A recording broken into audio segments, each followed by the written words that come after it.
Hi, everybody. Thank you for coming by today. It's taken me a long time to get back to taping this series I'm doing in Archetypes, and I apologize for that. I've been busy trying to get my house all packed up.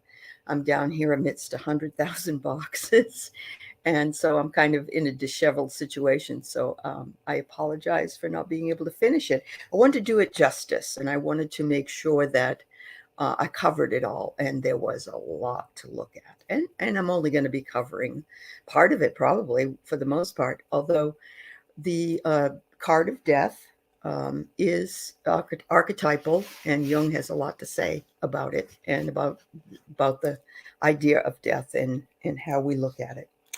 So, in the tarot, death is considered to be a pretty scary looking card, especially for those who are not familiar with it and what it means. So whenever we get the card pulled, we're like, who's going to die? Am I going to die? What, whatever. And of course, most of us, and it's some part of us may have a death, or some part of us may leave our lives, our work lives, our marriages, any transitions that we may have been going through. And so it's a transition card for sure. And so I want you to be aware of that if you aren't aware of it. And I think you all are pretty much. So death has been considered the enemy, whether it be change, transition, or the end of a life. And we don't want to talk about it. We don't want to think about it. We don't, especially our own mortality. And in my classes, I teach many, many times. I will include a discussion on death with a reading on it and a way, just a way of getting it out there that we can talk about it, because we are so fearful of it. There are a lot of different manifestations of uh, how we feel. A lot of people feel like they can't really live until they're prepared themselves to die. And there are a lot of people who just don't even want to think about where we're going and what we're doing. And we're going to talk a little bit about that as well. The mystic seeks immortality in order to cheat death. There's lots of stories about the fountain of youth, finding the Holy Grail. Um, in our humanities, we see a lot of people that will write and focus in art on those types of things. The Grim Reaper is this horrible looking man with a scythe, that cuts wheat, and he's standing in front of us, and he's sort of, just gives you the chills. But he does come for all of us, and on a pale horse, uh, which is considered to be one of the horsemen of the apocalypse. So no wonder why we get a little bit nerved up about it. You can see that the figure is a skeleton, and you can see it by the hands and the face. And he's uncovered, or actually, it's androgynous. Just so you know, it's an androgynous card.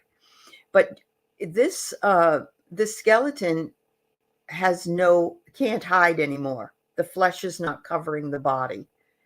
I also want you to be aware of a couple of other things on the card. We have the Pope standing there in the yellow. We have underneath that a woman, a younger woman, turning away from death. And we also have this little child who looks upon it as something curious, has no fear yet of it. And we also see a body here on the ground, laying on the ground, along with the river Styx. We have the sun coming up back here. I mean, there's just a lot here. There's a lot for us to see. So we're going to break that down a little bit. But this is card 13, which always, number 13, what is it? Triska and phobia or something like that. Fear of the number 13 is something else. So we've got fear of death there with the fear of that number. So to accept the idea that we will all die allows us to live more fully, actually, without as much fear as we may have. The ego blocks this typical energy, and new energy can't get in. New energy can't get in if we do not accept the fact that we will inevitably die. But it's very hard for us to process our own death in our minds. We see other people who maybe pass away, and it's hard enough for us. But all of us have this innate ability to feel as though we can cheat it. We can find a way. We don't have to be like the rest of them. Okay. Um, I want you to also understand that the feeling this in a sexual relationship, the feeling of orgasm comes from releasing and letting go, right? And this has always been called the little death. It's the closest thing probably that we can come to it in a lived experience, except of course for near-death experiences. But that is what it's called, and that is what people have envisioned in that regard as well. Death card represents the precise moment we give up the mask, or our skin actually, and begin the process of transformation to another part of life, which is on the other side. Fear can set in because we give up our old selves when we do this, because we have to. Our personality is going to be gone. We have to give that up. We have to give up our relationship with others and in life because we have to move on. They can't come with us. There's a saying that you can't take it with you. And I want to bring that up also in regard to the idea that you can't take anything with you. You only borrow things here on the earth. You know, I'm borrowing this shirt. I can't take it with me when I go. It doesn't become a part of me. And, you know, while we're here, we are stewards for things that we have in order to pass them along to somebody else for some other use. We also see that in psychotherapy, sometimes we cannot let go of things, and the mask is all we know. And in marriage and relationships, it's horrible, but it beats the unknown. So here's my point. A lot of people won't give up on a relationship or a marriage because they don't know. They know what they know about this particular relationship or this particular marriage, but they don't know what they don't know of if they leave or if the partner leaves. A lot of people very much in fear of that. So they'd rather stay in a situation where they know how things will be, even if they're not good, because they fear being alone or having the relationship go away, which is another type of death. We cease to be this, and we become that when we have a death, whatever death that is, whether it's symbolic, whether it's transitionatory, whether it's leaving a job, leaving a relationship, having all kinds of difficulty that will ensue. That is what can really be frightening for us. And for we hold on for dear life, just squeezing in order for that, because we don't know anything. We don't know anything better. So we're going to hold on to that. There is no distinction in death because it strikes all of us equally. Just like they say in a cemetery, it doesn't matter if you're a rich man or a poor man, you lay side by side in the cemetery. Death levels us. It's like life, eternal and always present. And without death to clear out the old, we would have no room to find our place in the world. There's a saying that I absolutely love, and it's from a book I read, and it was, what if we had eternal life? Then we would never grow up. We would never make our own way, because we'd have parents and grandparents and great-grandparents and all the relatives to tell us still how to be. And so, they leave to make room for us. They try to help us to come to a point where we are, and then we move on from there and become they, or become the wise person that they want you to be. We have to be able to clear out the old, and we have to clear and eternally triumph over the transitionary, which is all this is. So that's why so many people are like, why are people not realizing this is not a dress rehearsal? There's actually a saying, life is not a dress rehearsal. You know, use the china, wear the dress, go to the Bahamas, whatever it is that you can afford to do, because you are in charge. And it flies by so fast, so fast. And all of a sudden, here you are. Okay. Because people feel death, they seek reason and value. Jung wrote of the value of believing in the afterlife, but not without deliberate denial by the church as to eradicate the truth of that system. Remember, they took out lots and lots of information about reincarnation and other things in the Bible back in the Middle Ages. They didn't want you to know you had a second chance. They wanted you to fear it. If you just keep fearing it, then they have the control. Death joins us to nature, because each death brings new life. And if you think about the four seasons, each one has to die in order for the new season to come through. And we see that most clearly actually in spring and fall, because spring, everything comes up, and in fall, a lot of things die, autumn, and move on. And, you know, the leaves and so on. It's time to quiet ourselves in order to get through the cold winter. We try to embalm and squirrel the corpse away in a metal casket separate from nature. There are a lot of people, that's why they decide to choose green funerals, or they decide to be cremated, because we are part of nature. We return to nature, and they like the idea of the cyclic piece of the world, and in returning to that. Death is feared due to the idea of losing the personality, because ego seeks superiority over spirit. Ego seeks superiority over spirit. Death wears black that absorbs all color and all life. The white horse in white repels all colors, and the child or the innocent faces the horseman. Remember, I showed you the picture of the little child at the bottom in the Rider-Waite deck down here, that's facing the horseman, that's looking death in the eye. What do they have to worry about? They don't know anything about what's going to happen. They are the innocent. So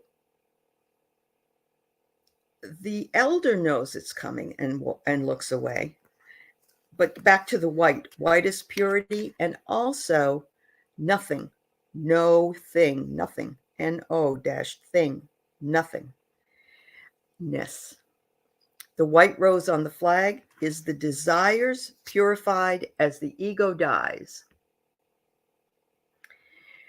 The sun rising between the two pillars, there are pillars there that are in front of the sun, are the ego and the spirit duality, the separation and categorization experience in binary oppositions. And binary oppositions are good and bad, up and down, in and out, over and above, under and above, I don't know, under and over. We live in a world of binary. We live in a world of people who have to categorize something either or. But we can change that.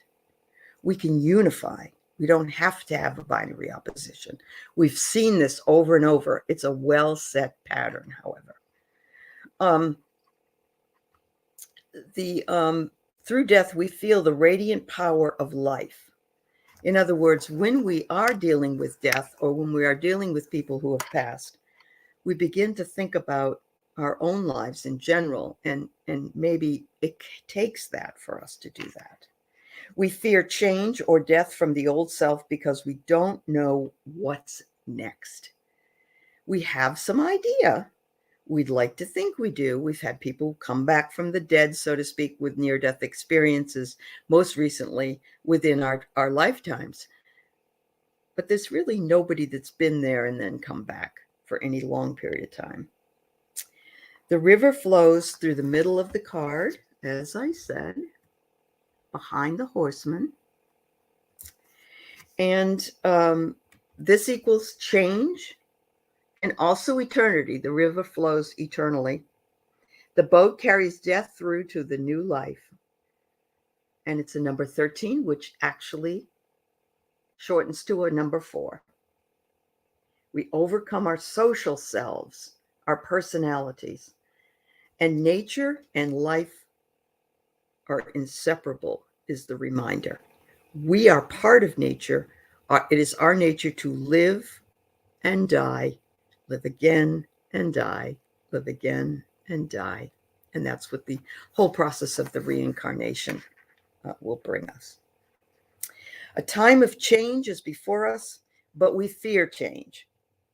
It can also mean a clearing away of old habits. Boring lives mask the ego's desire to not change.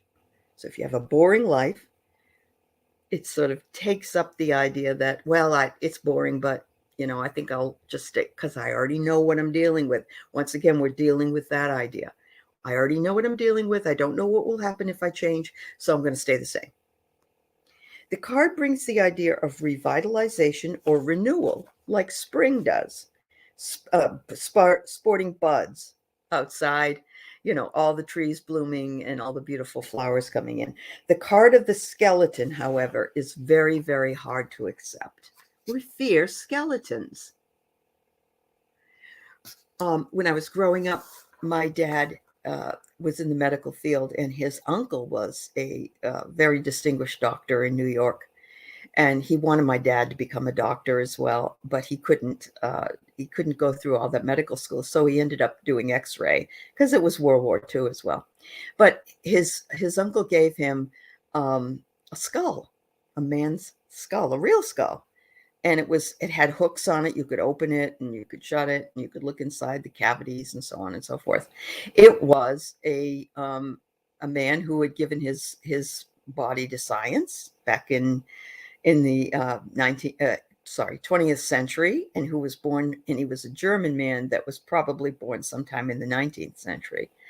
Nowadays, we'd say, what's going on? Why we got body parts, But this skull used to sit in my father's den, and I would walk by it every single day because it was like up on the top part of his desk.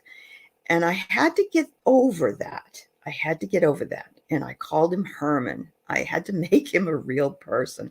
And I just said, Herman, I got to get by. I'm sorry. And eventually I just accepted the fact that Herman wanted to be in with our family and was part of the family, actually. But it was just the skull, was no other part. When my dad died, I had a really hard time deciding how to take care of that problem.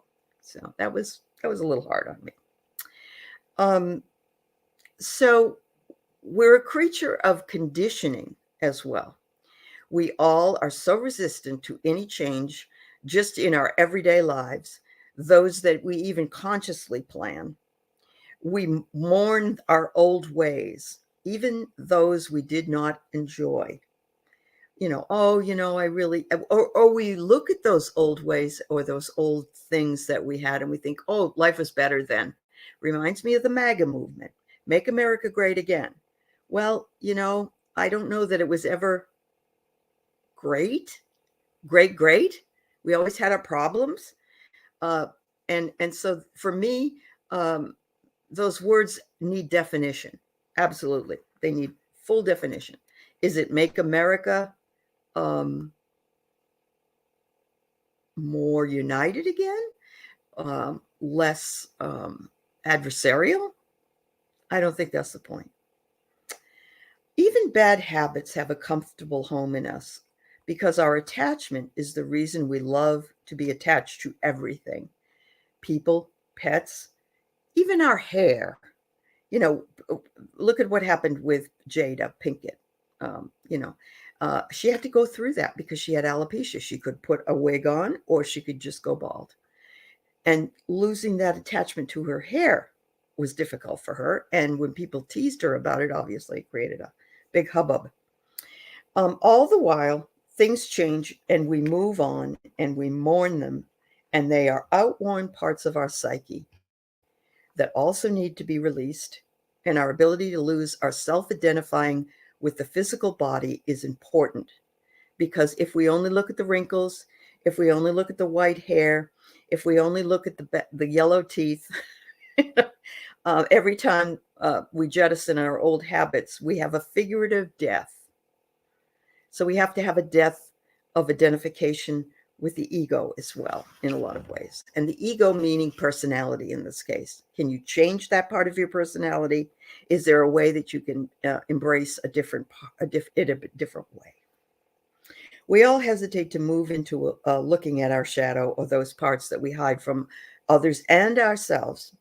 It's all a long, endless journey to our own self-knowledge. The skeleton actually brings us down right to the bare bones. And we have a saying, I feel it in my bones. I feel it in my bones. The skeleton embraces opposites. It asks us to marvel at the wonders of creation and how things work in both the micro and macrocosm, in our small world and the entire world, in our lifetime, in all lifetimes. He is very personal, and yet he's very universal. We see him in other stories. We see him depicted throughout time.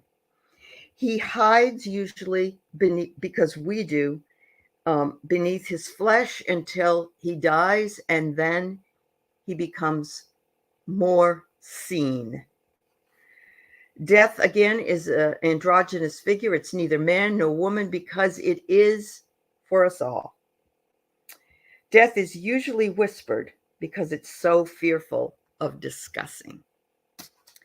If you ever want a very interesting book to read that's literature, The Death of Ivan Ilyich by Leo Tolstoy was written back in the 19th century, and it depicts a man who has a problem and is dying, and he's dying in a lot of pain. But the beginning of the book starts at his funeral, so you know he will be dead even before you start to read it. And the most interesting thing about the funeral is that everybody's relieved it wasn't them. Oh, God. I'm so, I'm sorry that happened to him, but gee, it didn't come to me. And then there were other people. Do we really have to go to the funeral? Do we really have to go? And it's game night. I'd rather be playing cards tonight. I don't want anything not to go to the funeral. And then when they go to the funeral, of course, at the time when people were laid out in their homes, there was a smell because they didn't embalm at that time. There was a fear of the body, and the wife has no way of earning any money. She doesn't know what she's going to do. So there's fear and loathing and upset and confusion that we all have. Even today, maybe different time, maybe different place, but even today. So I think it's important to understand that, this is universal and timeless, always. Not only is death feared, but people react to the idea of it, even the word they react to, because there is fear and loss of the ego and one's physical self. We also think maybe if we just ignore this whole thing, it will go away. We don't have to deal with it. It won't happen to me, that kind of thing. There is a story I'd like to read. It's short and to the point, and it's called Appointment in Samsara. It's an older story.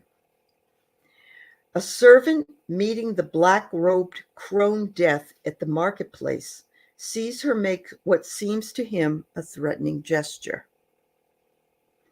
Death in the marketplace. The servant, terrified, borrows his master's horse and flees to Samsara, or Samara, Samara, Samarra.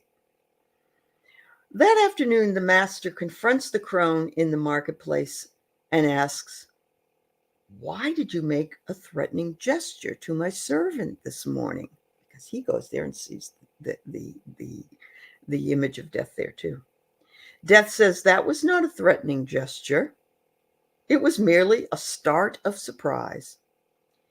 I was astonished to see your servant in Baghdad, for I had an appointment with him tonight in Samara. So we can't cheat it. We can't do anything about it. Running away isn't going to change it. Death says, oh, I'm surprised to see you here today when you were going to be here tonight when I meet with you. I wonder how that's all going to occur. And the servant, being afraid and running away, doesn't realize where he's going is where he's going to die. Very, very interesting. Very, very fascinating. I've always really enjoyed that story. Jung said we must accept not wanting to live also is synonymous with not wanting to die. So you've got somebody that says, I don't want to live anymore. I don't want to live anymore. But that's the same thing as I don't want to die either. Okay, because life is too hard. And yet I don't know what's going to happen. It's all a part of life. It's in the big cycle. It's part of our beginning. It is the wrestling with the unknown. And there is, in that story that I told you about, Ivan Illich, at the very end, Tolstoy does a beautiful job in explaining to us as readers what happens to us at the end. And it's like a birth into a new life. And this person explains he felt like he was in a black sack, being pushed down and being pushed down and being pushed down. And as he's going down, he's making his way through a really tight space, much like when we come down the birth canal. And the next thing you know, we're here and the light is on. Death is a part of life. Life is a part of death, all united in the same thing. So the archetype of death, again, not just physical death. And Jung makes that very clear. But it is a way of asking us to deeply look at something, become familiar with it, not fear it, embrace the idea that all is temporary, including life. Some of us get to live a little bit longer. Some of us live longer, but we're not really living because our life is not as we would like it to be. And yet we've all got the same fate. And accepting that means that we get to live what we are living to the fullest extent and not think about